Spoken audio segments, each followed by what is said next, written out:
here we go. Next thing we're going to talk about. So this is moving on to topic 3. Topic 3 is all about the cell. You guys have learned about the cell. Learned about in elementary school, middle school, high school, and in bio. So this shouldn't be super new stuff. The first thing I want to just review with you is what a cell membrane looks like. So when we have a cell, you know, body cell with a nucleus and all kind of crap in it, what we're going to look at right now is this membrane around the outside, okay? And if we look at it, we see that it is a double membrane. It's not just a single line. It's actually a double membrane, and it looks like this. It's got phospholipids. Phospholipids look like this. This is the lipid part, the tail, and the head is the phosphate part. So you've got one line of phospholipids oriented one way, and then you've got another line of them oriented the opposite way with their fatty tails going this way. Okay, so it's called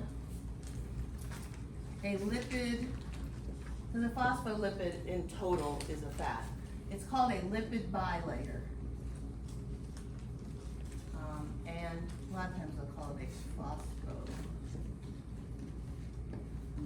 bilayer, whatever.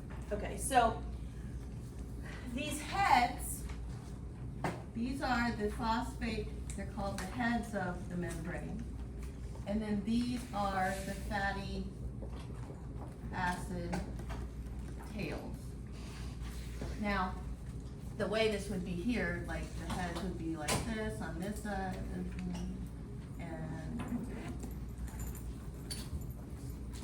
that's how the membrane would look. So you've got heads on one side facing out, and then heads on the other side facing in. The heads are what we call hydrophilic.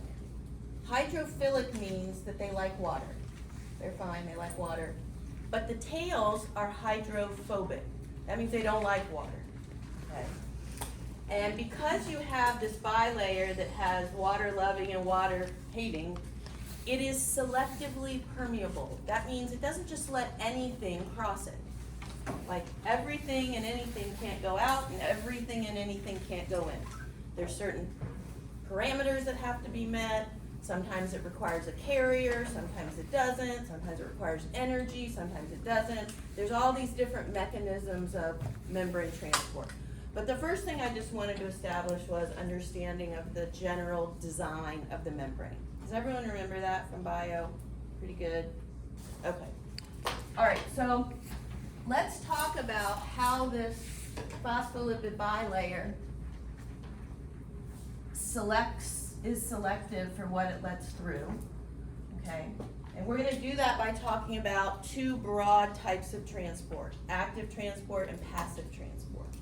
We're actually gonna start with passive transport. So passive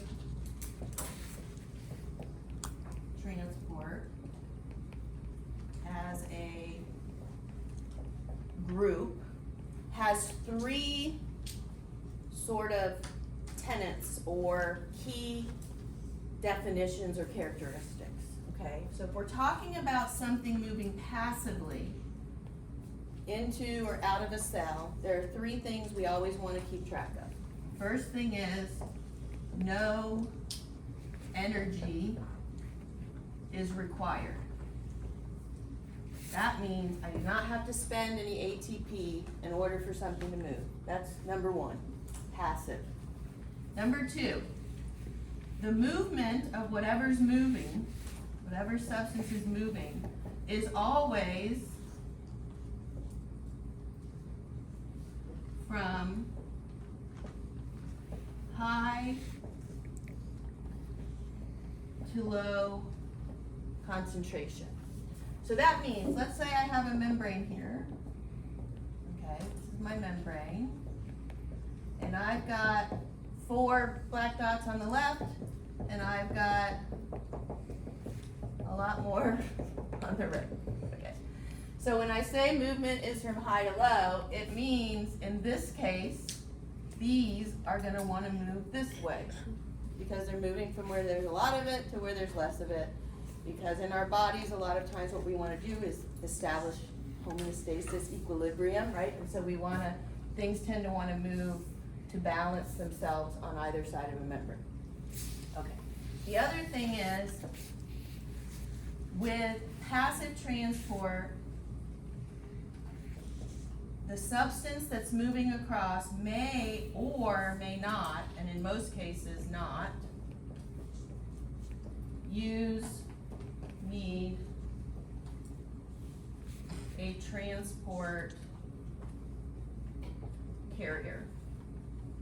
That means really most of the time, the substance is just gonna move right through the membrane, okay? It's just gonna move right through, no protein carrier or anything like that. It's just gonna move right across. Now, when it does move right across like this with no carrier, whatever, we call this diffusion. You've heard of that, right? Diffusion. And you could even add simple, but it's kind of expected if you just say diffusion that it's simple diffusion. There is another type of diffusion that is still passive, because look, anytime you use the word diffusion, it's always passive. So don't let that trip you up. But there is a type of diffusion called facilitated diffusion.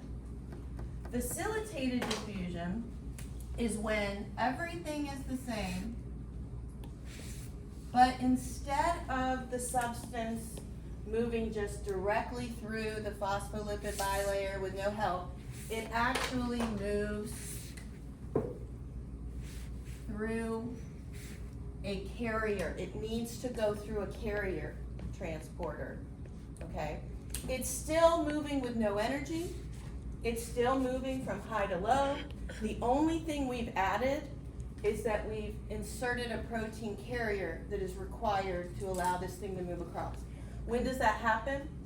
Well, one of the times it happens is with water, because when water moves across a membrane, it doesn't like that fatty tail area. That middle area of the membrane will repel the water, because water and oil, you know that, they separate. So water has to move through a carrier. Sometimes the thing moving is just kind of big and it needs more room, so the carrier provides more opportunity for its movement. But again, as long as these two things are satisfied, it's passive. May or may not use a carrier. If it does, you know, we call that facilitated. Am I spelling right? I can't see. Facilitated diffusion. But the key here is when you hear diffusion, it's passive. Now the other term you may sometimes see is, like I said, water actually moves by facilitated diffusion because it moves through a carrier, but we don't call it that. If it's water, do you know what we call it? Osmosis. So osmosis is the diffusion of water across a membrane. And we have kind of a special, its own little name for that. Okay. But water, when it does move across, it's moving from high to low. If it's passive and all that, it's osmosis. Okay. Everybody good with passive? Okay.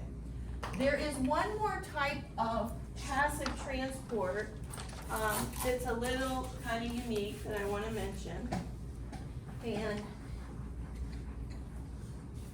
it's kind of its own little subcategory of passive transport, and it's called filtration. I'm just going to speak to it, but it's in the presentation. So the mechanisms of transport we just talked about all involve the driving force being a concentration gradient. More here, less here, we move that way, right? Sometimes things move not from a concentrated area to a lower concentrated area, but due to pressure differences on two sides of a membrane. Sometimes simply high pressure on one side will move things to lower pressure on one side, and it has nothing to do with concentration gradients. It's literally like a mechanical force pushing it through. This is the concept of like a Brita filter. Like you pour the water in the top and it pushes down through the filter. That's the force, the pressure of gravity pushing it down through the filter, okay? When pressure drives the movement, and it's usually some liquid with some things dissolved in it perhaps, but when it pushes it through, that is called filtration. And right now, I just kind of want you to know that that's another example of passive transport. It doesn't depend on concentration, it's pressure differential that drives it. When we get to some other areas, I'm trying to remember now if we do it in here, I know we do it in AMP too. But like for instance, have you ever heard of capillary exchange? When you exchange things from your blood to your tissues and stuff like that? Water moves out of your blood and into your tissues via filtration. Your blood pressure pushes the water out to hydrate your cells. That's called filtration. So anyway, okay. The other mechanism of transport is called active transport. And again, this is sort of an umbrella. There's a lot of examples, but we again have 3 key characteristics we want to keep in mind. In active transport, energy is always required. You have to have an input of energy. And the reason for that is because movement is what we call against a gradient. Movement is from low areas of concentration to high areas of concentration. That's like pushing a boulder uphill. You have to expend energy to do that, right? You don't have to expend energy to tap a boulder and have it roll down the hill. The angle of the hill takes it, that's passive.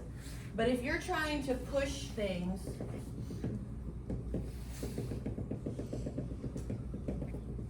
from here over to here, this doesn't naturally want to do that. These want to naturally, passively move this way. So if I'm moving from low to high, that's our first sign that it's active.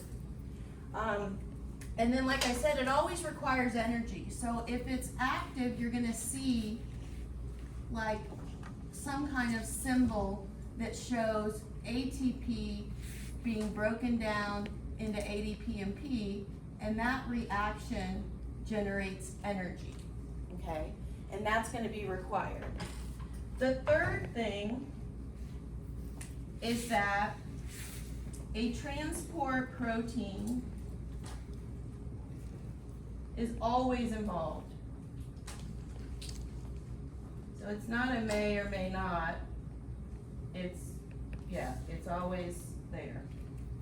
So there will be a carrier that allows that substance to, or solute, whatever it is, to move from an area of low to an area of high. Gotta have a carrier, gotta have energy. That's pretty much it. So this can be across a membrane like this, where you have just a simple molecule or atom or ion or whatever moving across. This is also transport that is encapsulated in the terms phagocytosis and endocytosis.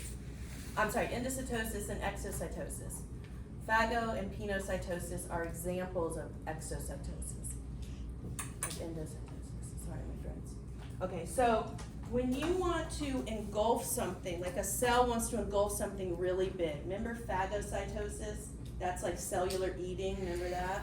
So when you go to engulf something, if it's a solid, we call that phagocytosis, and that's a type of the broader category of endocytosis. If we want to engulf a liquid that maybe has solutes dissolved in it, but like a liquid droplet, that's called pinocytosis. That's another type of endo, bringing something in. That requires energy. Anytime you spit something out, exocytosis, where you have a vesicle, y'all remember these terms from bio? You have a vesicle inside the cell that maybe contains some stuff and you want to get rid of it, but you want to kind of get rid of it all at once.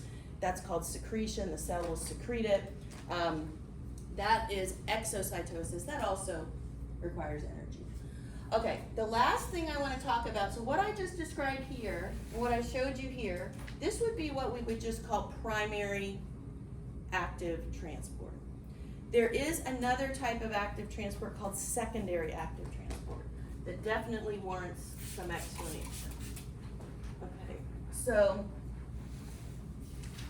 as the name implies, secondary active transport happens secondarily to primary.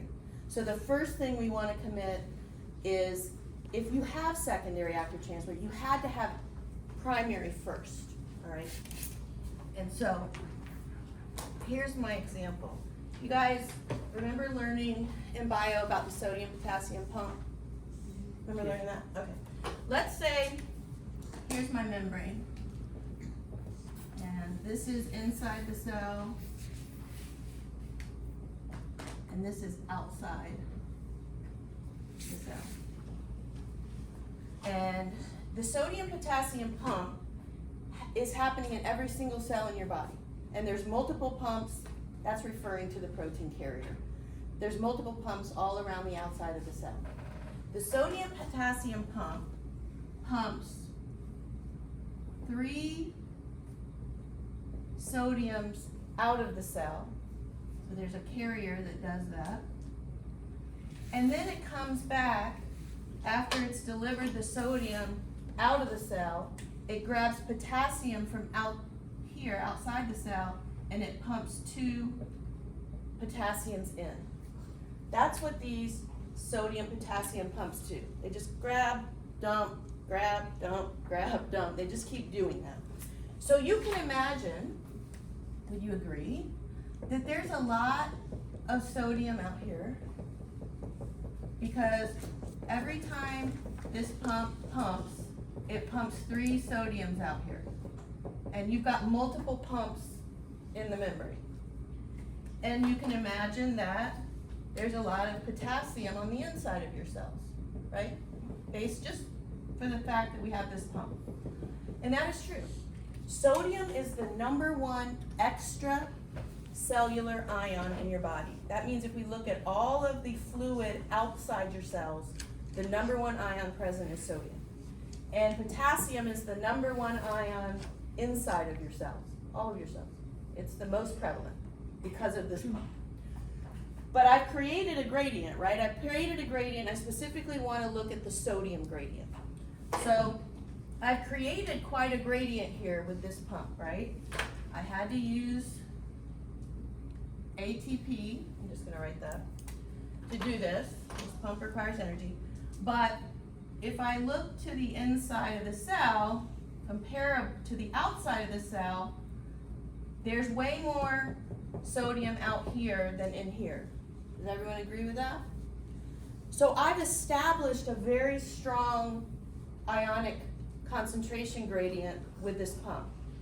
A big one.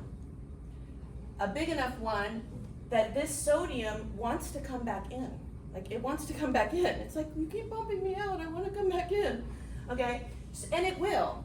You got to remember too, like, these mechanisms of transport are not mutually exclusive. You can have active and passive transport going on at the same time. So, this sodium wants to come back in. And some of it does. Some of it just diffuses, simple diffusion, will come right back in across the membrane. But not as much comes back in as we're able to pump out. Some of it will come back in and drag something with it.